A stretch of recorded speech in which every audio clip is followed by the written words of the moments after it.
Buenas noches, otra vez viernes y por supuesto siempre con novedades, con personas magníficas como por ejemplo la que vamos a entrevistar hoy. Pero antes de nada, una buena costumbre que tenemos, cabecera.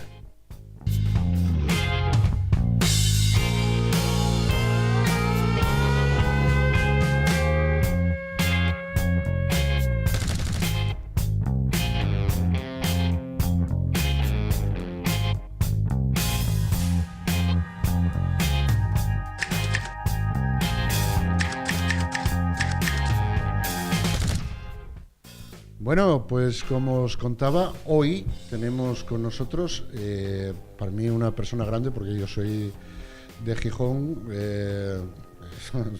y un playu, cuando trae a una persona así, tiene que mostrarse orgulloso. Tenemos a María del Carmen Morillón Entrago, alcaldesa de Gijón. Buenas noches, ¿cómo está? Buenas noches, ¿cómo está?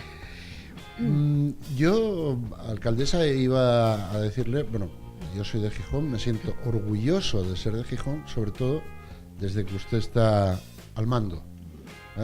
Bueno, se lo agradezco, es usted muy generoso, muy amable, se lo agradezco. Iba a decir, ¿podemos tutearnos? Sí, por supuesto. Pues soy del pueblo llano y soy muy así.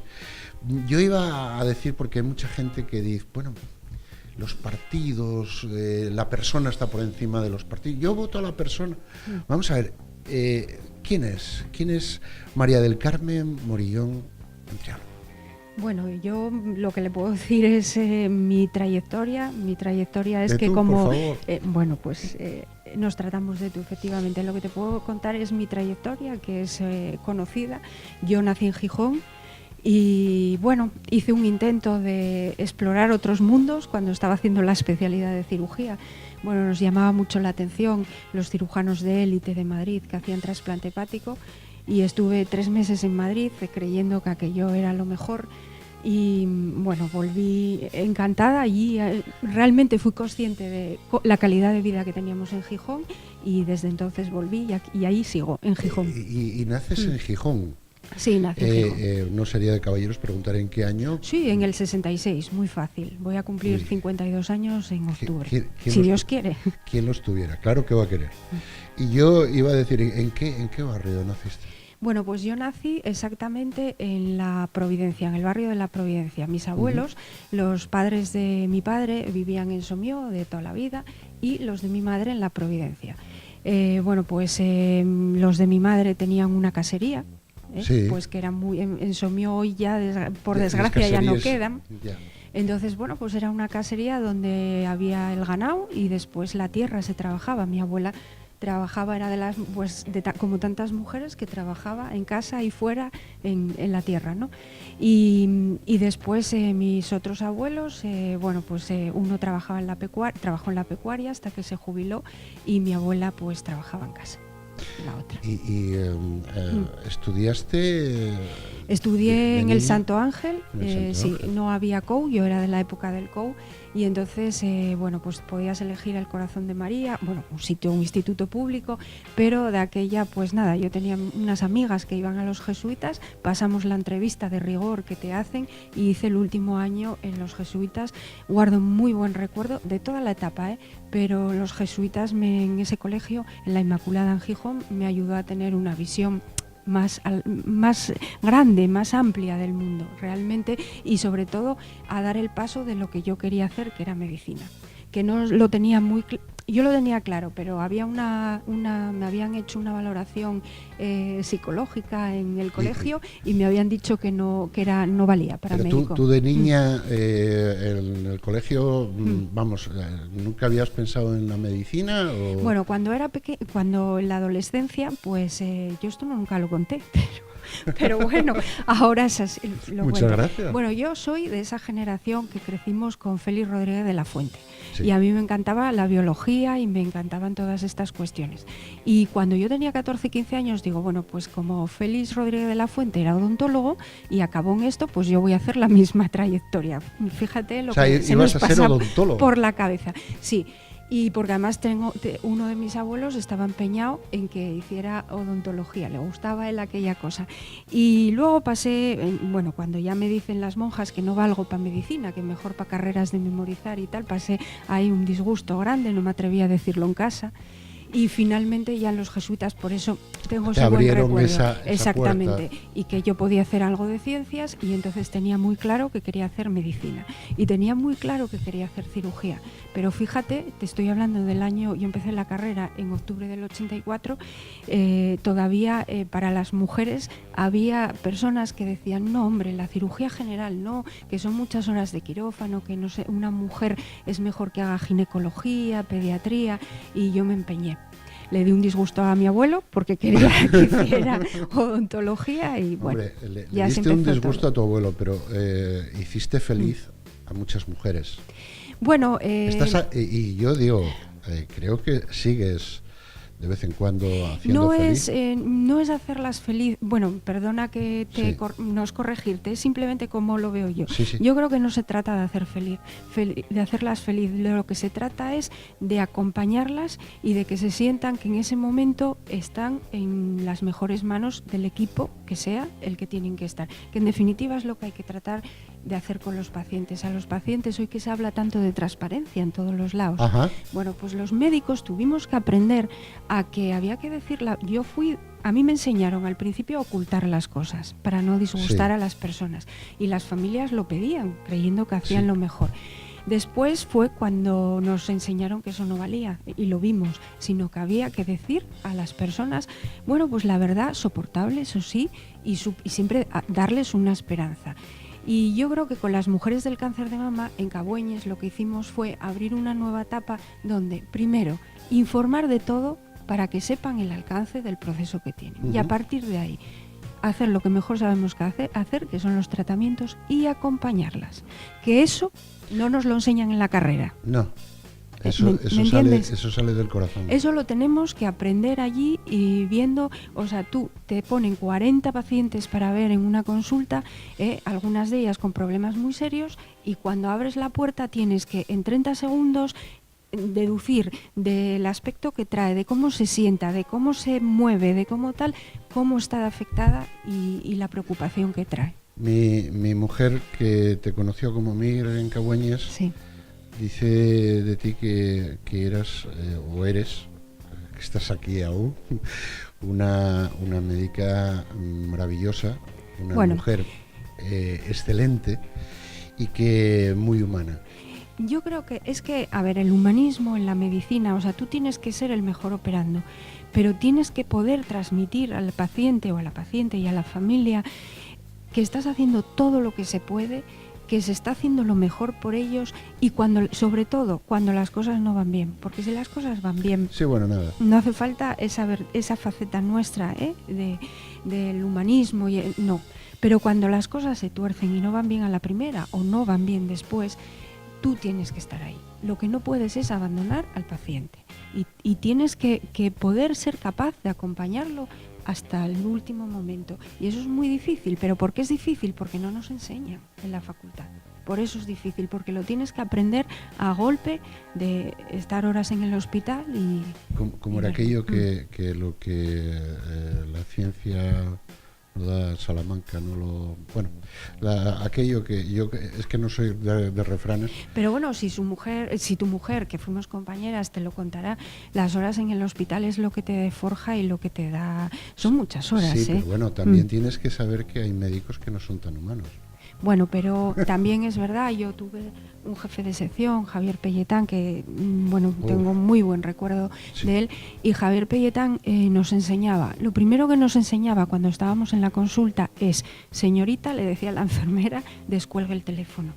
Porque lo que no puede ser es una persona que está esperando para que le atiendas 5 o 10 minutos de su problema, que esté sonando el teléfono en la consulta porque te llaman de no sé dónde, que no aparece no sé qué historia, y la enfermera, con toda su buena voluntad, se levanta y empieza a revolver y a buscar historias. No puede estar pasando eso a la vez que estás preguntándole al paciente por un problema muy grave que afecta a su salud, ¿no? Generalmente. Entonces, también tuve suerte de tener compañeros mayores que, bueno, pues que te enseñaban lo que se debe y lo que no se debe hacer. Pero lo tienes muy dentro de ti. Yo iba a preguntarte, y entonces, ¿cómo se llega de la medicina, de ese momento en el que estás moviendo tu profesión, y dices tú, bueno, pues ahora tengo que cambiar Pues la historia? Es muy claro el momento en el que se produce.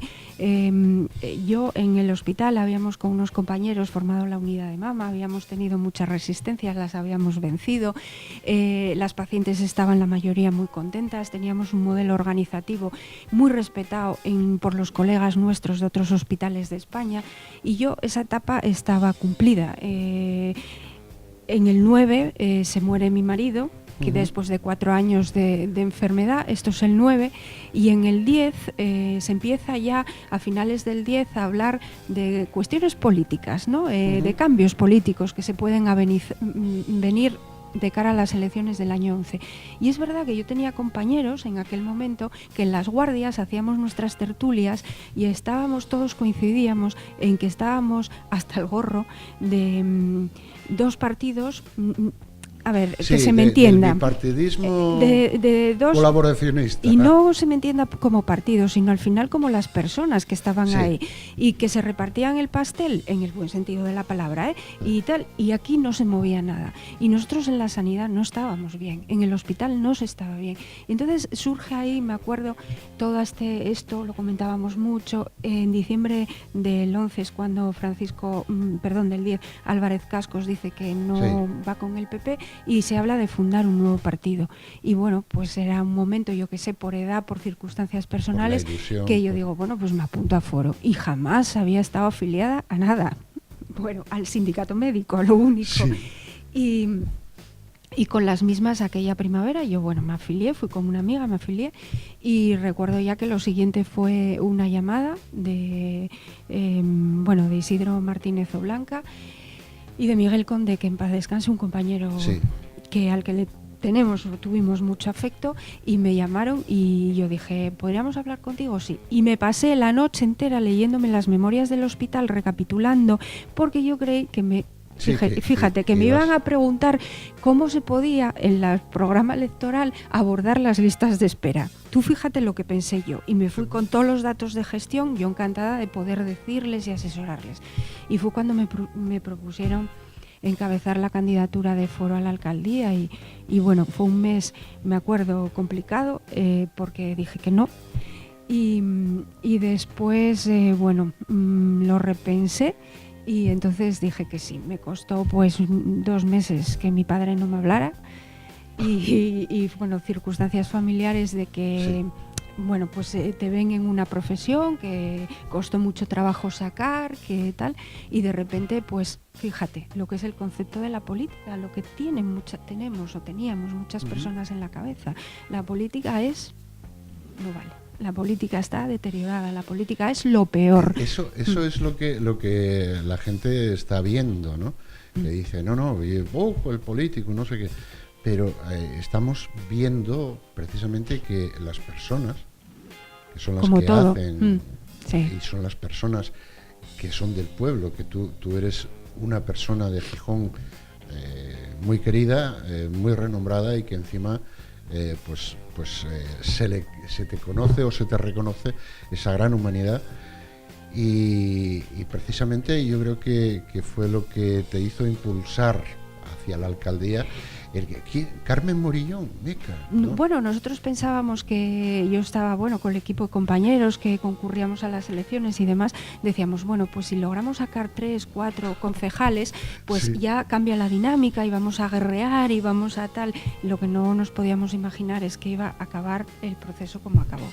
Y pues a partir de ahí ya entras en una dinámica complicada, pero que en definitiva, muy orgullosa, y además con un cambio sustancial. Tú allí estabas defendiendo lo que llevabas en el programa de Foro. Cuando llegas a la alcaldía, lo primero, y eso no me cansaré de decirlo, mi partido Foro otorga una autonomía municipal real.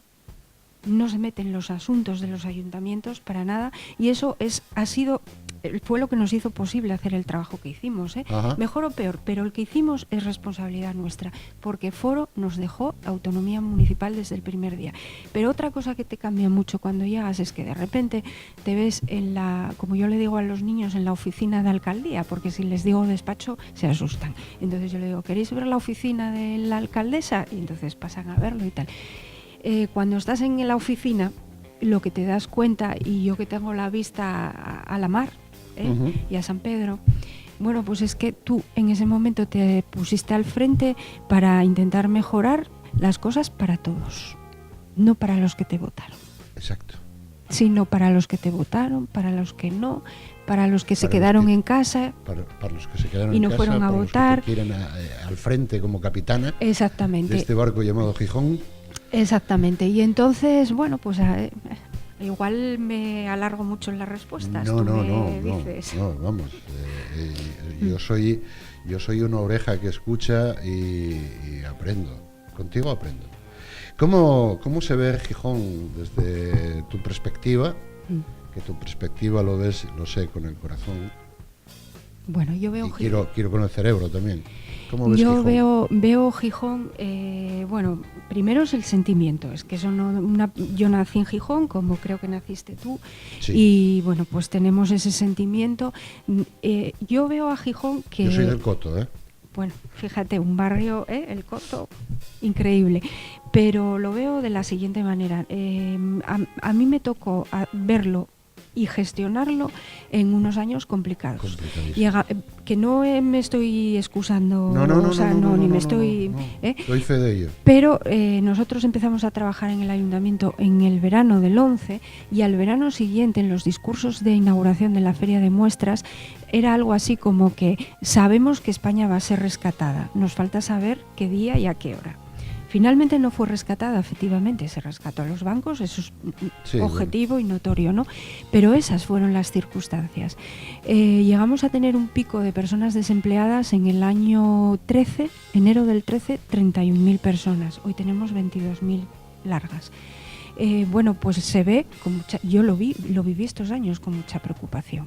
Lo más importante era que todo siguiera fluyendo, que las cosas funcionaran, pero realmente teníamos la responsabilidad de ser la locomotora de Asturias. O sea, Gijón tiene que tirar de Asturias, porque tiene unas circunstancias especiales, no solo que es la ciudad más grande, sino otras más, que entre todo hace que tenemos esa responsabilidad y tenemos que ayudar a la empresa, porque realmente aquí quien crea el empleo son los empresarios y los autónomos. Entonces, que los servicios públicos siguieran funcionando y que los ciudadanos estuvieran contentos con ellos, sin subir los impuestos, al revés, se bajaron, y creando las mejores condiciones para que los empresarios no vayan a otros sitios, se queden en Gijón. Y eso, pues claro, se vive con una responsabilidad, con incertidumbre y con mucha preocupación. Y eso fue lo que vivimos estos años. La verdad que hiciste una obra de cirugía política estupenda. Eso lo dirán, hay personas que no están de acuerdo, que ven que todo es una catástrofe, pero... Lo bueno de las personas es que dialogando se pueden llegar a acuerdos. Entonces, ahora puede uno ser cabezón y decir, no, pero bueno, yo conocí Gijón, nací en el 59 y fui conociendo Gijón a lo largo de la etapa de la transición y tal, y yo creo que hubo un gran cambio en el momento en el que tú entraste. Y luego, si me lo permites, yo estoy mucho más orgullosa, estoy contenta, no sé si la palabra es orgullosa, de esta segunda etapa, de este segundo mandato. El mandato anterior, en el año del 11 al 15, fue muy complicado porque éramos los nuevos. Realmente el portavoz socialista nos llamaba en el pleno, se dirigía a nosotros como los ocupadores. Estaban convencidos de que, bueno, ellos estaban en su espacio confort, PP, Izquierda Unida y PSOE, y llegamos nosotros a incordiar. Y encima, bueno, pues decíamos que éramos nuevos y que veníamos de la sociedad civil. No, eso no lo soportaban. Los impedimentos, o sea, sí, el PP es cierto que nos apoyó, pero desde el día siguiente se empezó a unir al PSOE para bloquear todo. ¿Qué pasa en este mandato? Pues que evidentemente lo que se veía que iba a pasar, que hay más grupos políticos, somos 6 grupos políticos, y es cierto que Foro gana las elecciones, la primera vez que se ganan las elecciones en Gijón, que no fuera el Partido Socialista, pero con todos los grupos muy pegados, muy seguidos. En tal. Y a partir de ese momento ellos legítimamente se podían haber unido y haber gobernado. Decidieron que no se pusieron de acuerdo o lo que fuera o fuese.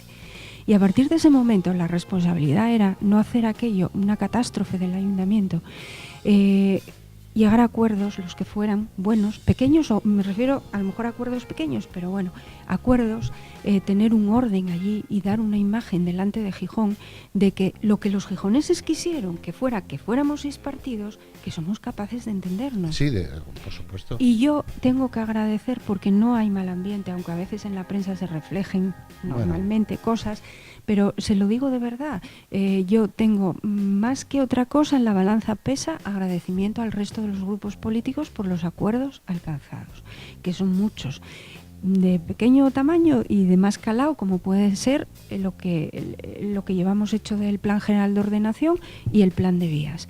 Entonces, yo eso tengo que agradecerlo, porque no es una corporación que haya sido un tiempo tirado a la papelera ni a la basura, sino que se consensuaron muchísimas cosas y se fue de la mano un día con los grupos de la izquierda, otro día con Ciudadanos, otro día con el PP y Ciudadanos, cada día dependiendo. Entonces yo eso quiero resaltarlo porque yo, oye, tienes que dar las gracias, no sería injusto hacerlo de otra manera. Yo siempre digo que los ciudadanos también tenemos que colaborar para que la ciudad sea mucho mejor, y hay que concienciar que los grupos políticos son grupos políticos, pero los ciudadanos somos los que hacemos la ciudad. Sí, porque además nosotros podemos concurrir con un programa político, pero luego la situación se conforma la corporación, como decidan los gijoneses en este caso, y la situación es distinta. Y si yo llevaba que voy a remodelar el muro, es evidente que no voy a poder hacerlo. Claro. Y ellos también van a renunciar a muchas de sus cosas. Entonces, y luego se presentan problemas que no contemplamos en el programa electoral y que vinieron sobrevenidos. Entonces eso es un día a día que hay que gestionar y que hay que hacer que el entendimiento rija todas esas decisiones. ¿Cuántas veces en el quirófano, cuando abres y esperabas encontrarte con algo, te encuentras con algo peor? Eso es más complicado, porque se lo digo yo a veces a los concejales cuando nos agobiamos, ¿no?, con un problema y tal, y digo yo, no nos podemos quejar, porque tú en quirófano, cuando las cosas vienen mal dadas, no puedes decir cierro la barriga y vuelvo mañana. No, tienes que decidir. Por eso yo eso lo arrastro del hospital, quizás, el tomar decisiones rápido, o sea, no puedes estar dilatando los problemas ni estar esperando que... Ni escondiéndote. Exactamente. Entonces, yo muchas veces se lo digo yo, aquí hay que tomar una decisión ya. Yo te preguntaría solamente esto sé que estás muy apurada y hay que hacer más cosas, pero sin dilatar la entrevista, yo te preguntaría, ¿qué pedirías a tus compañeros de los diferentes grupos políticos para llegar a realizar una buena gestión, pues en Gijón, en Asturias, en España? Bueno, yo creo que que este año que nos queda no nos pueda lo que viene, que son unas elecciones, y que sigamos agotando el año que queda en buscar acuerdos como los tuvimos hasta ahora. O sea, hasta ahora nos entendimos. Entonces, fíjate, yo les pediría que el año que nos queda, que será difícil para todos, porque vienen las elecciones y tienes que, frente a tu electorado, ya me entiendes. Bueno, sí. Pues que siendo eso legítimo y siendo eso, evidentemente hay que hacerlo, pero que sepamos diferenciar en este año y que sigamos por el camino que trajimos estos 3 años de acuerdos. Y yo, tengo que decirlo, recuerdo un día el portavoz de Izquierda Unida, Aurelio Martín, que dijo, si nosotros no hemos sido capaces, la izquierda, de llegar a un acuerdo y de gobernar, no me pidan, lo decía en el Pleno, que yo venga a bloquear asuntos que sean buenos y a mí me pareció, es que eso, cualquier persona que esté oyendo el Pleno en casa, de la ideología que sea, por lo menos no sentirá, ¿cómo le voy a decir yo? De decir quién nos está representando. Al revés, dirá, bueno, pues estos señores están intentando llegar a un acuerdo que es buscar la solución precisa. Entonces, bueno, yo pediría eso, que este año, que es difícil, porque claro, vienen unas elecciones ahí y es complicado. Pues, Carmen, llegamos al final. No sé si bueno, me resultó muy corto. Sí, claro, lógico. Sí. Bueno, es que no es habitual tampoco este tipo de entrevistas, ¿no? Porque, bueno, y lo normal es la regla de gasto, cuántos millones, no sé qué, cuánto tal. Bueno, los temas que son... yo soy de letras. Pero nadie, la verdad es que nadie me había propuesto conversar normal, así, y bueno, yo te lo agradezco. De ciudadano a alcaldesa o de ciudadano a ciudadana. Carmen, yo estoy orgullosísimo de ser gijonudo, de tener una gijonesa al frente. Y si me lo permites, el Sporting tiene que subir. Subirá. Tiene que subir, tenemos que concentrarnos todos ahí, la Mareona tiene que apoyar ahí. Y básicamente aquí lo mismo, te digo, porque puede ser un sentimiento que para nosotros, para muchos gijoneses lo es, y para muchas personas de fuera de Gijón, pero sobre todo desde el punto de vista de la gestión, lo que supone tener una ciudad como Gijón con su equipo en primera a segunda, la dinámica es muy diferente. De consumo los fines de semana, de visitantes, de todo, bueno, pues eso es refuerzo económico para la ciudad, y yo, si me lo permites, pues tenía que decirlo también. Por supuesto. También te iba a decir, has de mirar de vez en cuando por Cagueñes, porque tengo a la jefa muy agobiada. Sí, bueno, los problemas de personal son siempre la causa de... Pues, Carmen, me están diciendo desde realización que estamos en tiempo. Yo agradecerte que hayas estado aquí con este viejo sargento en este búnker de tierra de nadie y hablando precisamente de lo que otros, tú lo dijiste, no hablan. Bueno, pues Carmen, se agradece. Orgullo de ser tu ciudadano. Bueno, pues se agradece mucho. Gracias. Gracias.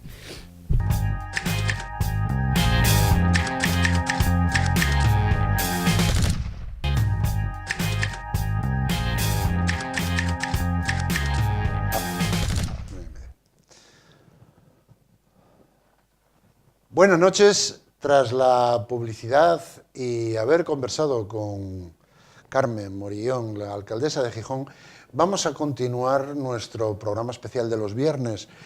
Esta vez vamos a poner patas abajo, patas arriba, patas a los lados a todas las noticias que nos llegaron esta semana. Para ello vamos a tener con nosotros a tres habituales nuestros que iré presentando a medida que vamos hablando, porque yo creo que ya nos conocemos todos y llega un momento que la familiaridad pues llega a hacer eso. ¿No es cierto, Diego? Sí, así es. ¿Qué tal, José? Buenas noches, Buenas Diego. noches. ¿Cómo estamos? Muy bien, muchas gracias. Encantado de que estés con nosotros. Igualmente. Muchas gracias. Diciendo lo que otros no dicen, en tierra de nadie. Bueno. También, según vamos hablando, tenemos aquí al otro lado del ring a José Ramón Gómez Fauz. Buenas noches, José. Buenas noches. Pero esto se parece a un ring, pero el ring es cuadrado. Sí, lo que pasa es que en estos rines que tenemos redondos, aquí es un valetudo. Que bueno, no... es un ring de valetudo, entonces se puede, no de boxeo. Yo después... El boxeo es un poco más noble. Sí, no, el valetudo vale todo, lógicamente. Yo quería empezar lo primero y ya después vamos abriendo más campo. La cumbre entre Kim Jong-un y Moon. Parece que consiguieron, bueno, digo, los coreanos del norte consiguieron lo que querían. Estaban tirando misiles y estaban diciendo que estamos aquí, que tenemos ya potencia nuclear, que tenemos misiles transcontinentales. Los japoneses están nerviosos, pero el líder Kim Jong-un dice así, dijo a Moon en la frontera, dijo Moon, oye, ¿cuándo puedo visitar Corea del Norte? Y que Kim Jong-un, cogiéndolo de la mano, y en un acto de de amistad pura, dijo él, quizás ahora es un buen momento para que vengas. Y lo pasó al otro lado, lo pasó al otro lado sin falta de meterle un misil por el... En fin, entonces uno se está preguntando, ¿todo esto de los misiles creéis que en algún momento fue, vamos a ver, una cosa estratégica para conseguir dejar de estar apartado, aislado? A ver, el caso de Corea del Norte tiene la única utilidad de recordarnos permanentemente lo que significa el comunismo, que es el desconocimiento de todos los derechos humanos que se pueda uno imaginar. No solo la gente, simplemente la gente no puede hacer lo que quiera con su vida, no puede moverse, no puede salir ni entrar. Es realmente terrible lo que vive esa gente. Entonces, esos regímenes, lo que uno desea por toda esa gente que sufre es que acaben cuanto antes. Esta cumbre va a servir para que acabe, no lo sé, realmente, porque hay muchas variables en juego. La posición de China, que le debe, que tiene una relación históricamente positiva con Corea del Norte, porque Corea del Norte le hizo algunos favores hace décadas. Mientras China lo respalde, ese régimen va a continuar, pero bueno, entonces a lo que voy, esta cumbre realmente no sé, me cuesta meterme en la cabeza de una persona que no sé cómo calificar, como Kim Jong-un. Yo sí sabría calificarla, pero no puede ser correcto claro, pero el que yo diga burradas. Digamos, cualquier cosa que para él sea positiva, para todos los demás es negativa. Pero sí entiendo también que desde el punto de vista de Corea del Sur haya un interés de mantener la cosa más o menos con una cierta estabilidad, porque esta persona es capaz de mandar un misil y hacer un destrozo en Corea del Sur. Entonces, es una situación complicada, pero insisto, a mí lo que me interesa resaltar es que nos recuerda los horrores de que es capaz de cometer el comunismo, que ha cometido siempre que gobernó en cualquier tiempo y lugar. Estamos ante el 12º asalto de este combate, o... El segundo y último, quieres decir, ¿no? Sí, claro. O va a haber más asaltos. Yo creo que es una buena noticia, en principio. Que es una buena noticia. Todavía no está reflejado en la bolsa. Cuando la bolsa suba, es que va a ser muy buena noticia y no va a ser un amago de... Estamos hablando de que los mercados son muy cobardes y a veces... Sí, por eso, en cuanto vean que esto va en serio, lo notaremos en los mercados. Yo creo que posiblemente a Corea del Norte no le quede más remedio que ir abriéndose, porque tiene necesidades, han pasado mucho hambre física. Han pasado necesidades, ha muerto gente de hambre. Se habla de gente muerta de hambre. Entonces no les queda más remedio que abrirse al mercado, como se está abriendo China al mercado también. Aunque nuestro amigo que estaba el otro día aquí, comunista, cuando yo le dije, que era una dictadura que se estaba abriendo al mercado, y dice, no es una dictadura, es una república popular, como Alemania democrática, y pasas al otro lado y te pegan un tiro. Pero eso no sé, son dictaduras que se van, le empuja, el mismo pueblo les está empujando poco a poco, porque ahora se enteran de todo, el internet llega hasta ellos, o sea, es retrasar el mundo. Entonces se están enterando y tienen que ir abriéndose, no les va a quedar más remedio. Sí, ahora mismo en el siglo XXI, y yo hablo de mitad del siglo XX, también teníamos radio pirenaica, o sea, llegaba a nosotros la comunicación desde muchas partes. Sí, llevaba una comunicación que ya la gente sospechaba que el 50% era falso. Ya. Hilando esto con lo que tengo aquí, y ojo, respeto mucho a Estados Unidos, pero tengo que hablar del bocachanclas de Trump. Y tengo que decir bocachanclas, porque cada vez que habla sube el pan. Dice aquí, perdonadme que Trump llama honorable a Kim Jong-un y quiere verle, literal, lo antes posible. Estamos ante... Mira, con Trump pasa una cosa que, si uno hace memoria, va a estar de acuerdo conmigo. Desde Jimmy Carter, hasta aquí, que es, digamos, donde llega mi memoria vital, todos los presidentes demócratas son presentados como magnánimos, justos, inteligentes, educados, progresistas. Todos los presidentes republicanos son ignorantes, belicistas, todo. Entonces, digamos, todas las opiniones que me vienen de Trump, yo primero las paso por ese filtro. Ajá.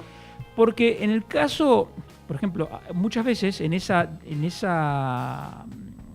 prejuicio se cometen injusticias. Por ejemplo, George Bush padre fue un héroe de la Segunda Guerra Mundial. Sí, en el frente del Pacífico fue uno de los 4 sobrevivientes de un batallón de cientos de personas.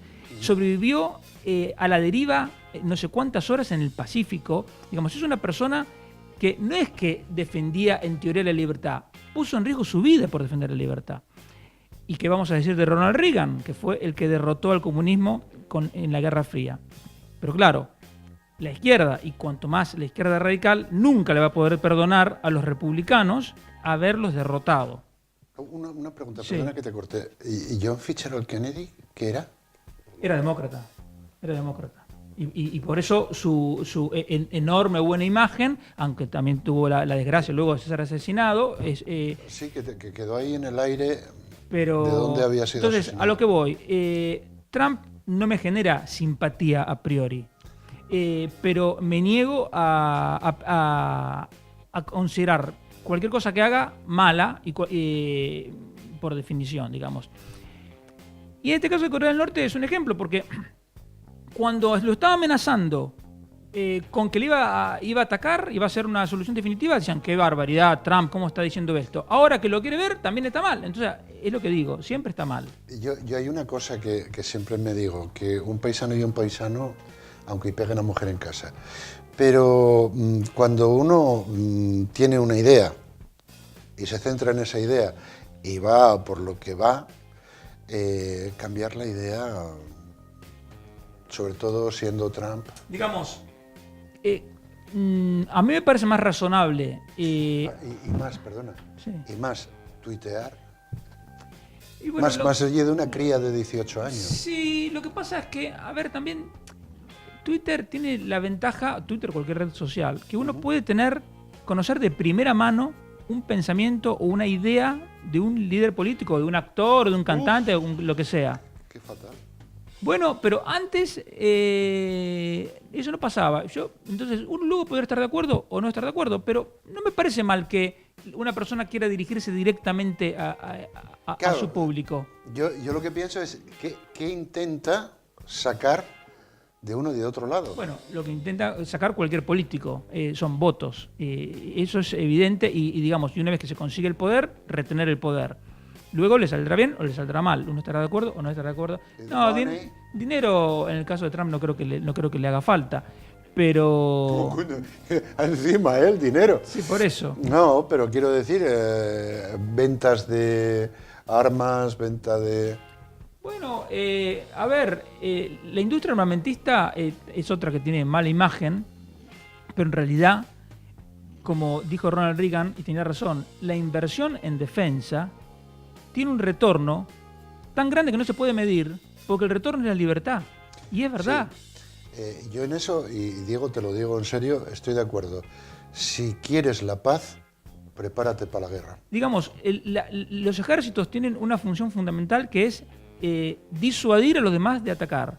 Si uno no tiene un ejército, es presa fácil. Entonces a mí me parece razonable que cualquier país tenga un ejército y fuerzas de seguridad en general muy bien entrenadas y muy capacitadas. Y para eso hace falta una industria de las armas. Entonces, incluso yo prefiero que lo haga el sector privado, porque si no, ¿qué queremos? ¿Que los estados tengan sus propias fábricas de armas? No, eso no tendría ningún sentido. Entonces, es difícil a lo mejor de entender para la gente.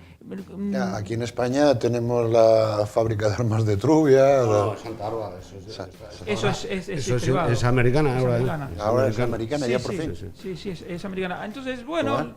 en definitiva, yo creo que es más razonable tratar de presionar a Corea del Norte ganándose el favor de China, con Estados Unidos, bueno, que hacer una solución a las bravas. Sí, no, yo estoy de acuerdo que, como dijo él, tengo unos misiles que son inteligentes. Sí, ese tuit evidentemente es un despropósito, no tiene ningún sentido. Eso es indefendible. Esto es como cuando estás tomando unos whiskies y uno se levanta y dice, a ver si te voy a andar con la cara.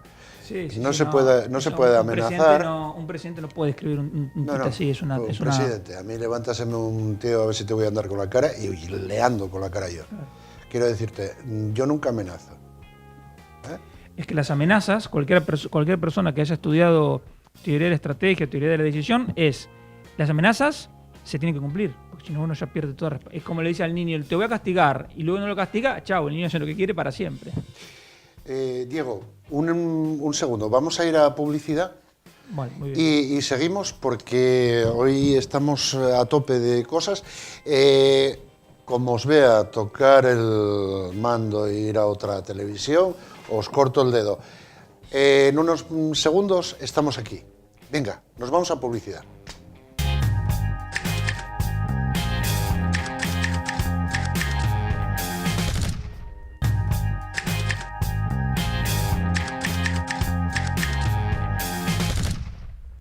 Bueno, y después de la publicidad ya tenemos a nuestro habitual René Álvarez. Buenas noches, ¿cómo andamos? ¿Qué tal? Buenas noches. Buenas noches. Que estábamos aquí mordiéndonos, Diego y yo, sobre Trump, porque primero dice una cosa, después llama honorable a Kim Jong-un, que quiere verle lo antes posible. En fin, cosas de esta gente que si no va viene y no lo detiene. Sin embargo, yo aquí tengo una cosa que me gustaría hablar con vosotros, huele a cuerno quemado. Rusia recalca que no permitirá un nuevo uso de la fuerza de Estados Unidos en Siria. O sea, y cuando Putin lo dice, no estamos hablando de Kim Jong-un. Hombre, estamos hablando de influencias, ¿no? Y de nuevos escenarios internacionales. Sí. Hablamos de una geoestrategia también nueva.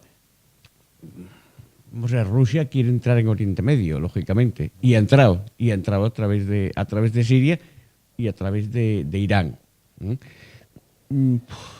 Rusia quiere el petróleo que hay en Siria y muchas más cosas.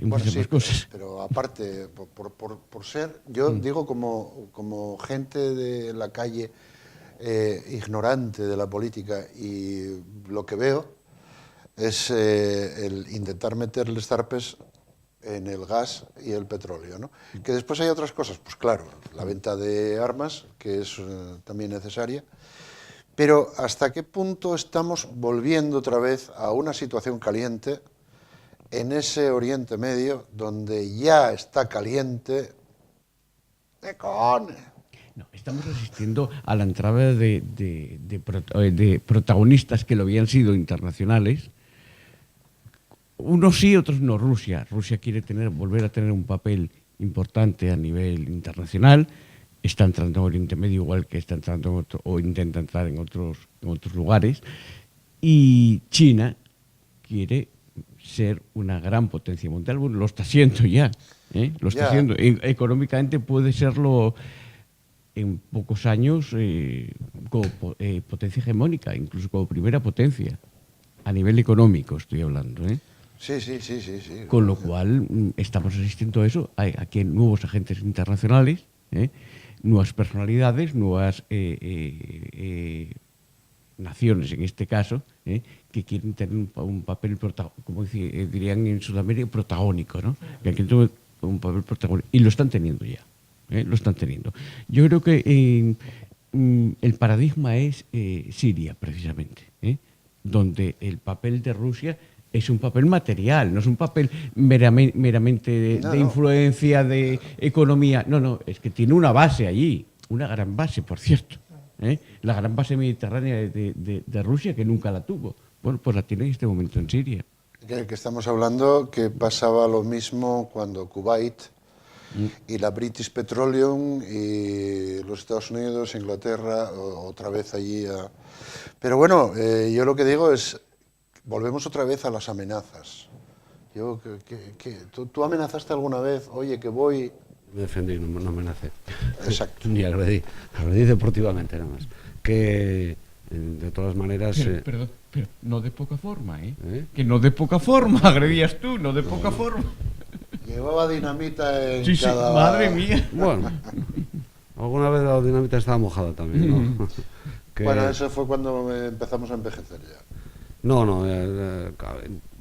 un día hablaremos de la historia del boxeo, de que los problemas que hay para dar el peso, cómo se debilita uno, pues eso es otra historia. Sí, bueno, pero también había otros que tenían dinamita. Sí, claro, todos. Nadie te... Es un deporte, estamos cambiando el tema, es un deporte muy duro porque no hay perdón. Es un deporte que no hay perdón, es durísimo. Y ahí, antes hablamos, hay como combates épicos. Y tal, pero bueno, es otra historia. Estamos cambiando el al tema. Margen de esto, ahora bien podemos amenazar... comparar esto con el deporte, en el sentido de que esto son Estados Unidos, Rusia y China. Pues esto es la Liga de España, el Barcelona, el Madrid y el Atlético de Madrid. Cada uno tiene que coger de los futbolistas de otro sitio para ganar. Y esto es igual, aquí el petróleo, aquí otro, es una cosa muy semejante, muy parecida.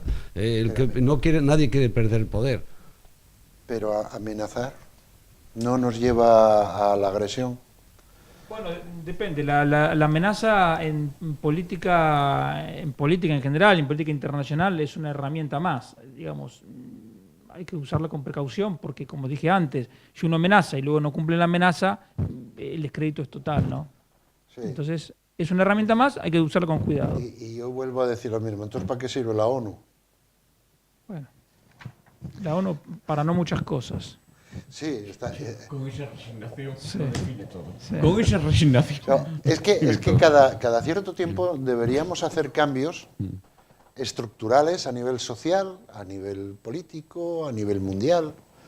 Y creo que esos cambios nos llevarían a buen puerto, pero parece como si esto se nos estuviera quedando viejo, obsoleto. La ONU, bueno, aquellos míticos cascos azules. Tendría que hacer una presión decidida en favor de la libertad y de la democracia, en lugar de acoger en su seno a países con regímenes que no respetan los derechos humanos. Entonces, a partir de ahí, uno puede reunir en una misma asamblea países con regímenes que son estados de derecho y otros que son lo opuesto, entonces ya eso, ¿qué puede salir de ahí? Entonces, ¿y qué esperanza da las Naciones Unidas a la gente que vive sojuzgada? ¿Qué esperanza da a la gente que no le da ninguna esperanza? Entonces, desde ese punto de vista es completamente inútil. No digo que sea completamente inútil en todas las áreas, pero en esa área que es fundamental, porque digamos, si, por ejemplo, en el caso concreto de Corea del Norte, si no se mete ahí las Naciones Unidas, ¿quién lo puede resolver? Entonces, desde ese punto de vista, es un papel triste. Es que, fíjate, yo lo estaba pensando, siempre lo digo, la Sociedad de Naciones se crea cuando acaba la Primera Guerra Mundial, precisamente para dialogar y no tener que sufrir, ¿cómo dijo Churchill? Que el desastre de un político es la guerra, sí, una cosa así. La ONU se crea tras la Segunda Guerra Mundial precisamente para lo que no pudieron hacer la Sociedad de Naciones. Pienso que si seguimos así, o hacemos algo antes, o puede haber una tercera, o ya está ocurriendo. En la línea que tú dijiste, la filosofía era la siguiente: hay que evitar que después, cuando la política no puede solucionar problemas, tienen que entrar Clausewitz, tienen que entre los ejércitos, ¿no? Y eso intentaba evitar las Naciones Unidas. O sea, esa era más o menos la definición. Los cascos azules. No, ni siquiera los cascos azules. En la filosofía inicial era la paz. Claro. Es decir, Naciones Azules era solucionar a través del diálogo. Los cascos azules no disparan a nadie. No, los cascos azules son militares. Es más, yo te puedo contar, bueno, anécdotas no porque son dramáticas, pero bueno, cascos azules de países del tercer mundo, o sea, movilizados que eran miembros del Ejército del Tercer Mundo, que tuvieron enormes problemas, por ejemplo, matando gente en el sentido no voluntario, sino involuntario, porque no sabían conducir. Pero estamos hablando de 1000 y pico, ¿eh? Y no me acuerdo en qué... otro día os lo digo, en qué país. No, tranquilo. No, yo es decir, que lo de los cascos azules son una invención muy posterior. Muy posterior. Sí, claro. Es decir, Naciones Unidas nace para que no haya ni cascos azules siquiera. Evidentemente era una utopía o cierta utopía. O sea ¿no? que cuando ya aparecen los cascos azules está siendo obsoleto. Exactamente. Y aparecen además cascos azules, los primeros cascos azules que aparecen no son precisamente eficientes en sus misiones. Poco armados, poco entrenados también. Y después, cuando yo lo recuerdo por cuestiones en la década de los 80. No como los actuales, ¿eh? No estamos hablando de la actualidad. El casco asturiano tampoco es pacifista, ¿eh? Álvaro Casco. No. ¿Llegamos a ese tema ya? Llegamos en breve. Cuando la guerra de Bosnia, Serbia, hubo cascos azules que se apartaron y dijeron, allá vosotros. ¿Entiendes? No voy a decir de qué país. Pero sí, cuando hay un árbitro que se respeta, hay golpes bajos y dice, uy, no vi nada, mal asunto. Habría que ir los dos a dar al árbitro. Bueno, si hubiéramos tenido a Gómez Fouz, te digo yo, de los cascos azules. No. Bueno, y que lo pones como, pero no, él y comedido y... Yo... Y de centro. Vamos a ver. Se me pongan firmes. Yo hay una cosa que estuvo apareciendo estos 2 días. O sea, estos 2 días no, que fue ayer cuando apareció sobre la sentencia de la manada. Indignación por la sentencia de la manada es una buena noticia para el machismo criminal. Hablan de que violación o abuso sexual, que no es lo mismo, y que como tal todos en conjunto van a recibir 9 años de condena, que van a salir en breve, y toda España, y digo toda España, hubo movilizaciones, lo tengo en el móvil, desde Asturias a Málaga, ¿Estamos ante una situación donde tendríamos que reformar la justicia? Yo no estoy en condiciones de dar una opinión concreta sobre este caso porque no he leído ni la sentencia ni he visto las pruebas que tuvieron que valorar los jueces para llegar a la conclusión a la que llegaron. A mí, digamos, lo que sí me parece es que esto es una llamada de atención más para en algún momento encarar una revisión profunda del Código Penal. Porque ¿cómo puede ser que para este delito, que es horrendo, se pide hasta un máximo de 23, 25 años de cárcel, cuando hay otros casos de asesinatos que se saldan con menos años? Yo sé que hay también atenuantes y agravantes que pueden hacer que cosas que parecen muy distintas al final son más parecidas de lo que uno cree. Pero a mí, como ciudadano completamente ignorante de asuntos judiciales, me llama la atención eso. ¿Cómo es posible que delitos que pueden tener una entidad a priori muy distinta tengan también penas que contradicen el buen sentido, ¿no? Sí, yo pienso que habría que mirar. Sí, pero la justicia tenía que estar más clara ya de principio. No hay que esperar a que pase esto para cambiar la ley. Estamos hablando ahora, los famosos ocupas. Han cambiado la ley ahora, porque ahora que han cambiado una ley que la han tocado desde lado, porque 18 días, 20 días te pueden llevar la casa entera. O sea, cuidado, pero ¿por qué no lo hicieron primero? ¿Y por qué no se pone la ley que van a tener que poner al final de rigurosa ya? No esperar ahora 20 días. Y esto es igual, hay que poner la ley muy clara. Si el juez igual está también atado de pies y manos para dictar sentencia. Exacto, ¿no? Si tiene que ir por el... Claro, esa la ley, pero es que están esperando que suceda algo para hacer la ley. Yo creo que van siempre un poco por detrás, o un poco o un mucho. Yo la sentencia no la conozco, con lo cual Salió ayer. No, yo no la. por la No, ayer tuve un día ajetreado y hoy por la mañana tampoco pude verla. Sí, me bueno. gustaría ver la sentencia. Hombre, yo confío en el Estado de Derecho, siempre lo hablamos muchas veces aquí, y los jueces, si han dictaminado lo que han dictaminado, será por algo, ¿eh? Por lo tanto, vamos a dejarlo. dentro del libro. Claro, el beneficio de la duda lo vamos a dejar sobre la mesa. ¿Que me ha gustado? No, evidentemente no. Esto llevamos año y medio con Sí, esta desde los Sanfermines. exactamente, con una alarma social importante, ¿eh? Y yo, bueno, cada vez que escucho lo de la manaba es que me suena hasta muy mal, me ofende. Hay que decir una cosa, que me parece una noticia importante, la parte positiva de todo esto, que tiene una parte positiva, entre comillas, una consecuencia positiva, que es que a partir de ese momento se ha profundizado mucho en el sentido de que en cualquier tipo de fiesta, de evento similar, ya hay campañas para prevenir los abusos, etcétera, etcétera, ¿eh? Yo a partir de ahí entrar, si es abuso, si no es abuso, si es... Es que habría que ver la sentencia, yo no confieso que no la conozco en este momento. La connotación de abuso y violación conlleva lo mismo que homicidio y asesinato. Claro. O sea, hay mayor agravante en uno que en otro. Claro, yo esto... El instinto dice que la sentencia no me gusta. Y ojo, que yo no soy un hombre que valore las cosas por cuántos años hay. Vamos a ver. No soy de esos, pero claro, es que esta primero, gente sale a los tres, es decir, yo el cálculo, por un cálculo, vamos, elemental, esta gente con lo que ya cumplió, ya los 3 años, claro. Yo os voy a decir una cosa.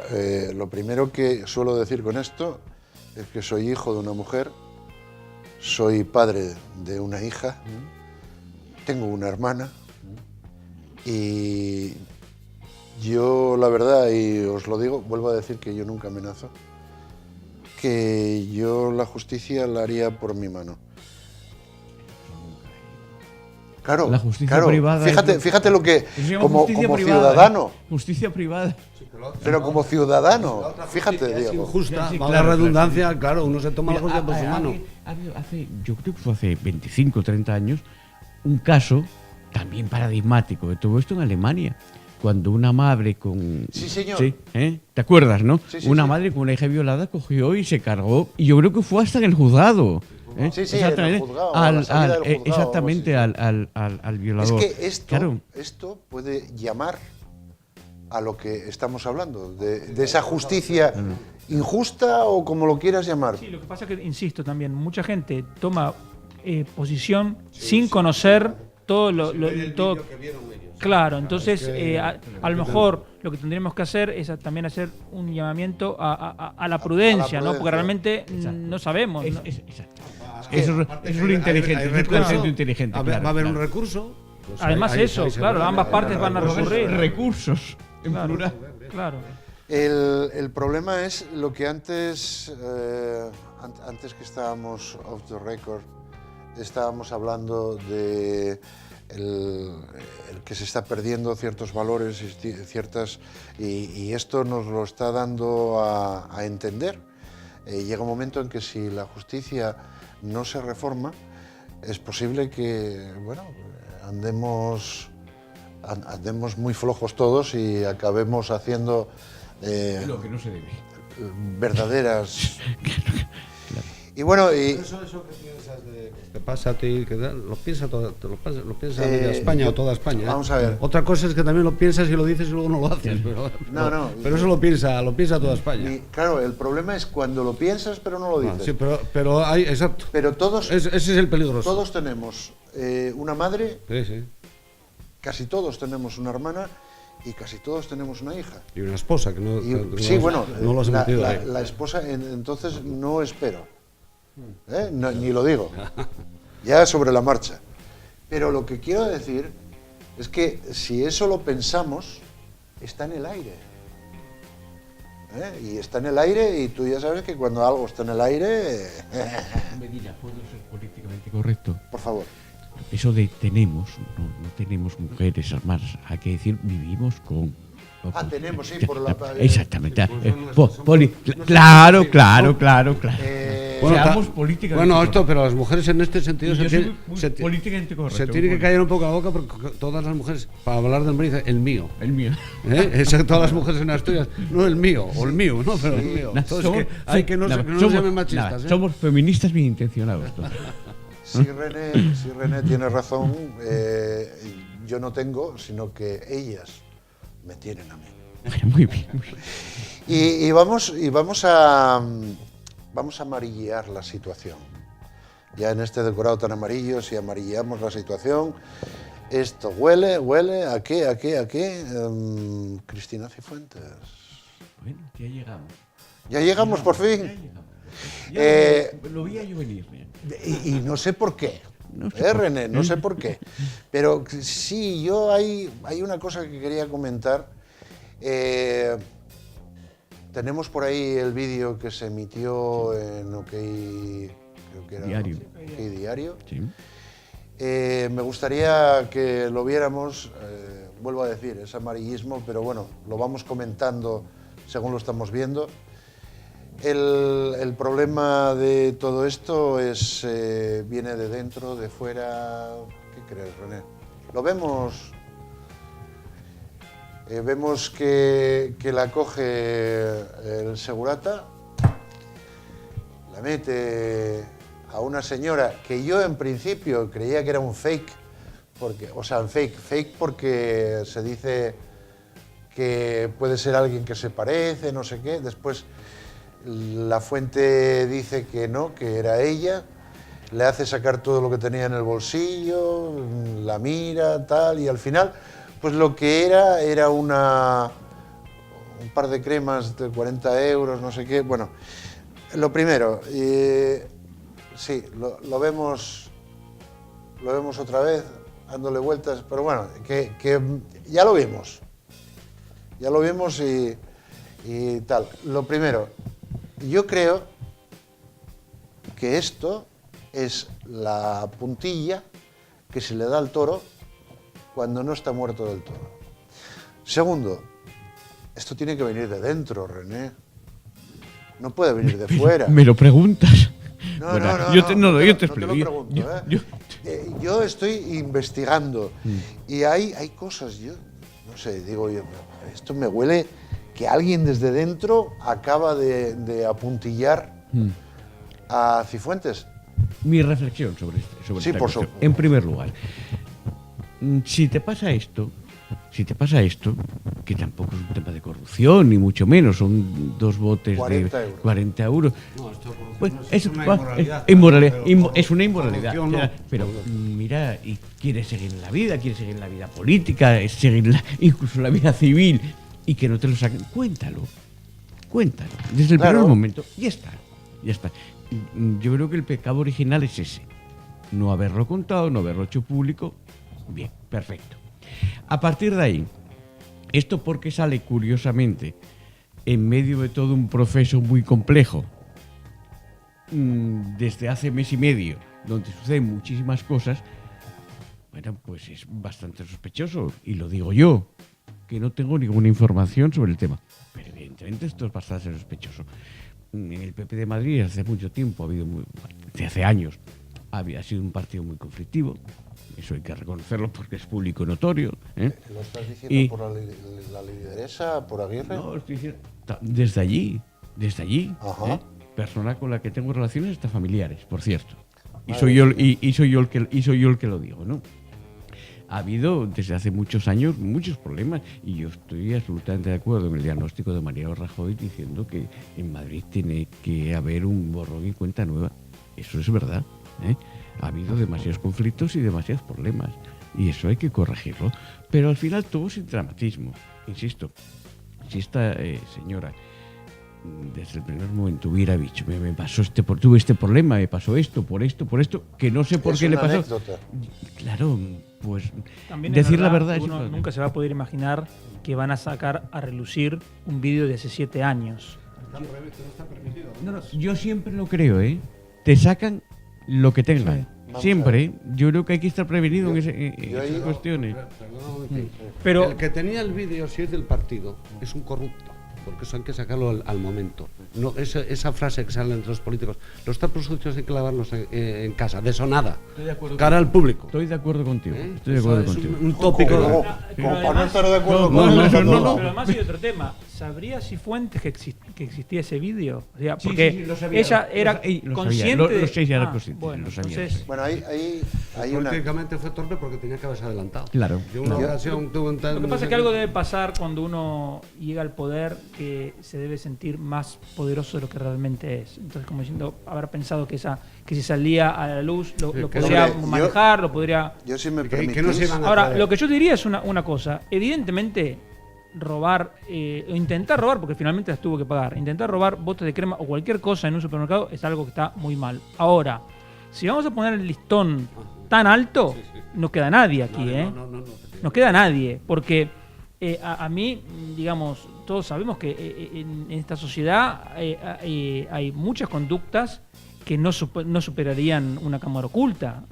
Entonces, a mí me molesta... Yo en Ikea robé lápices, por si acaso.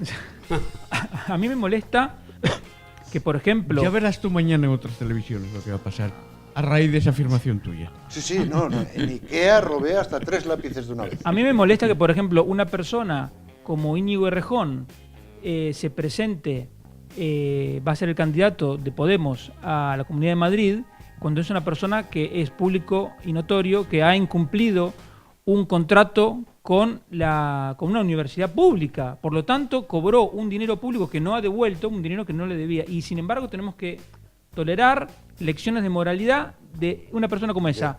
O, por ejemplo, en el Partido Socialista, con títulos y licenciaturas y másteres que tampoco existen. Entonces, digamos, a ver, ¿dónde vamos a poner el listón? Y entonces, esto ya no es un doble rasero, es que es un rasero así y el otro rasero no existe. Es una cosa realmente... Es que No, yo- es que yo creo que lo justo es sacarlo, pero igualar el rasero. Claro. A todos, a sacarlo todo. Claro. Porque yo creo que una persona que está en política, que está sirviendo al público, tiene que ser una persona intachable. Intachable en todo, en la moral, en lo económico, en todo. un político está para servir al pueblo, no para ser el dueño del pueblo.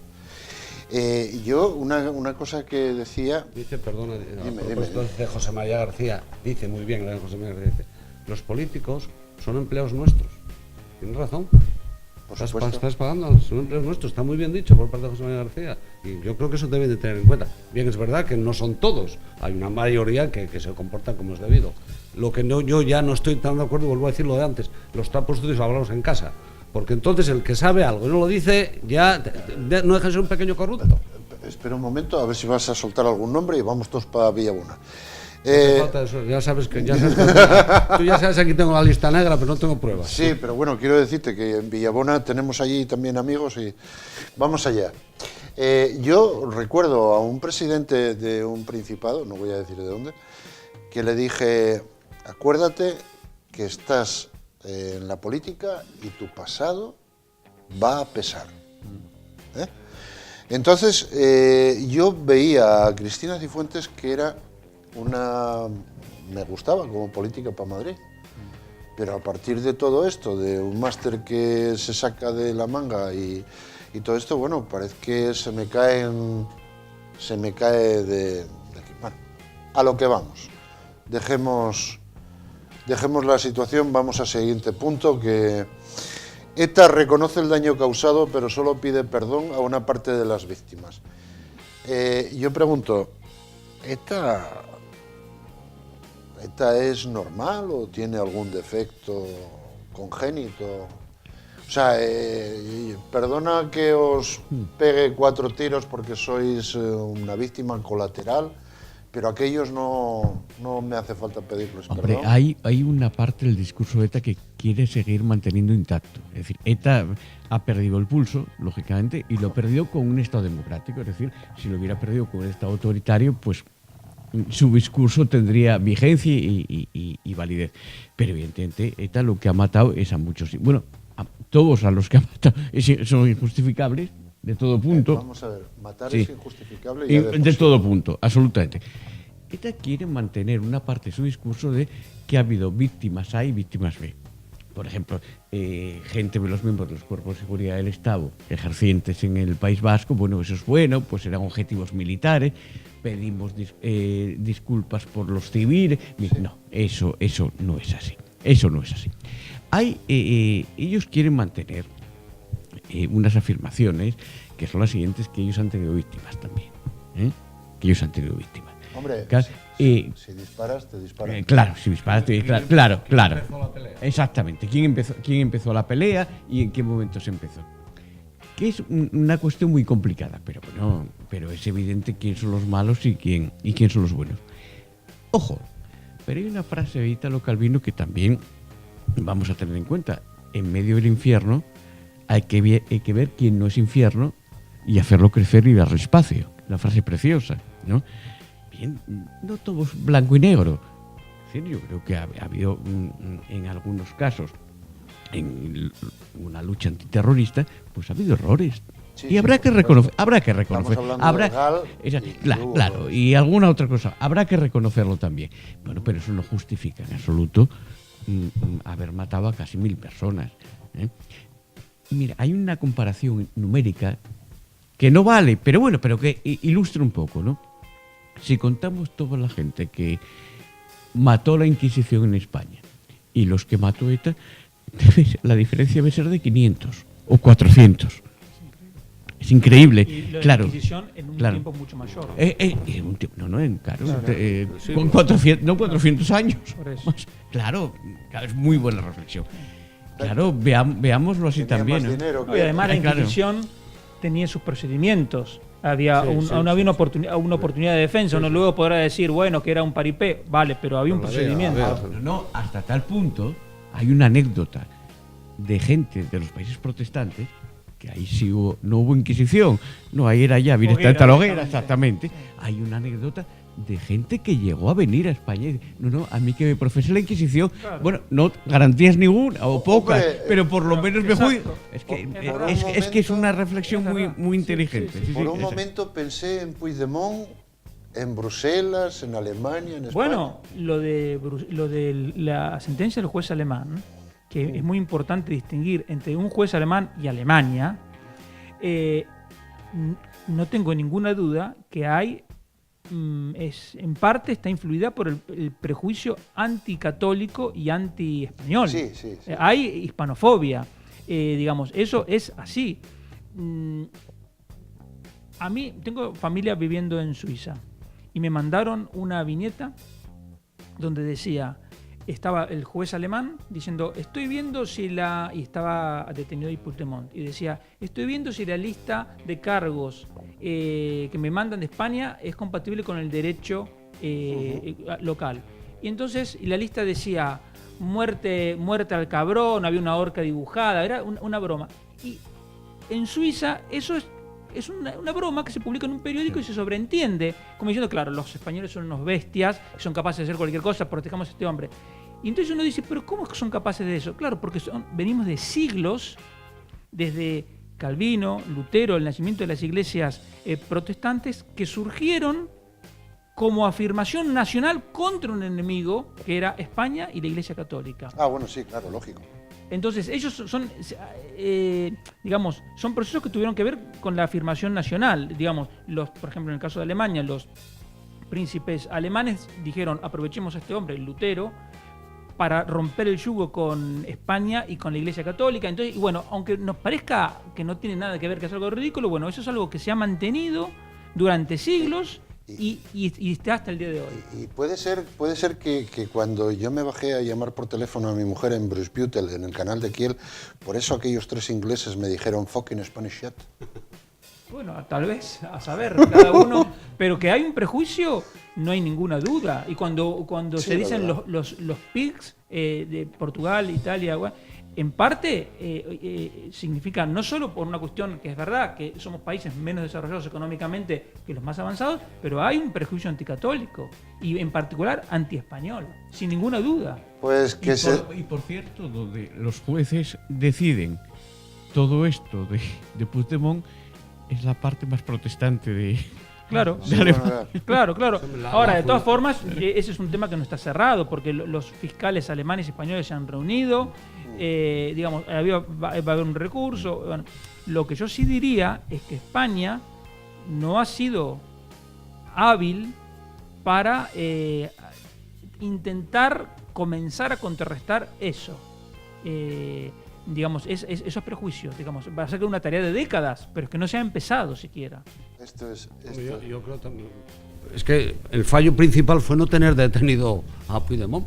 Al principio, aquí, no salga de España, ya está. No sé por qué estas tolerancias. También es verdad que la jugada que hizo él de hay, escaparse era imprevisible, digamos. No, pero de España, cuando sale aquí. Oye, Sí, pero que digo, pero nadie se imagina que se va a ir a Bruselas. O sea, en ese sentido, bueno.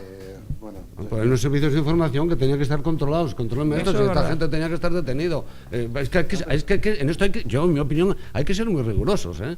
No se puede con bromas y tolerancias, estas cosas. Si los partidos no se ponían de acuerdo en aprobar el 155, porque siempre se presenta la cuestión como que Rajoy estaba dudando, pero los que estaban dudando eran Ciudadanos y el PSOE, que no querían apoyar el 155. Y cuando dijeron, bueno, vale, lo vamos a apoyar, en el caso del PSOE lo hicieron, pero con la condición de que no se tocara ni la educación ni la TV3. Entonces, deja el enemigo en casa. Imagínate ponerse de acuerdo para detener antes a Puigdemont. Quiero deciros, me están diciendo 3. Lo sé, señora del Castillo. 3. 3 minutos y nos vamos.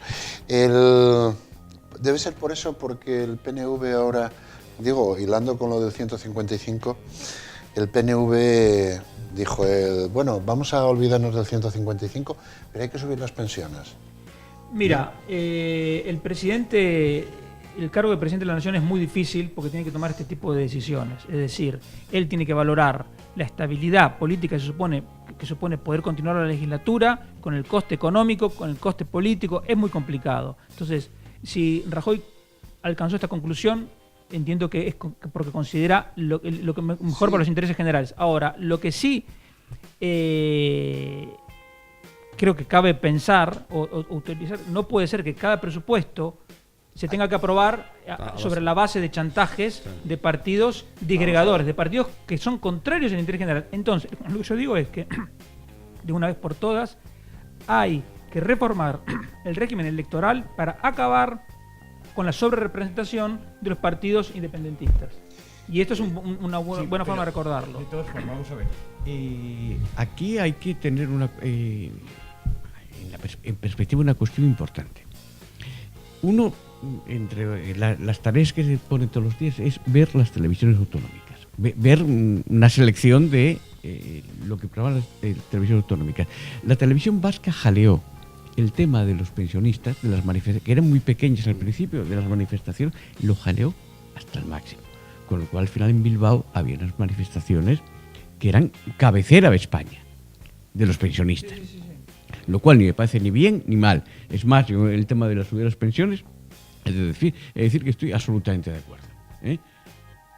Y algún día tendríamos que hablar de cómo son las pensiones en otros países de Europa, etcétera, que sería muy interesante. Bueno, pero en todo caso, la televisión vasca, hablando de televisión autonómica, jaleó esta cuestión.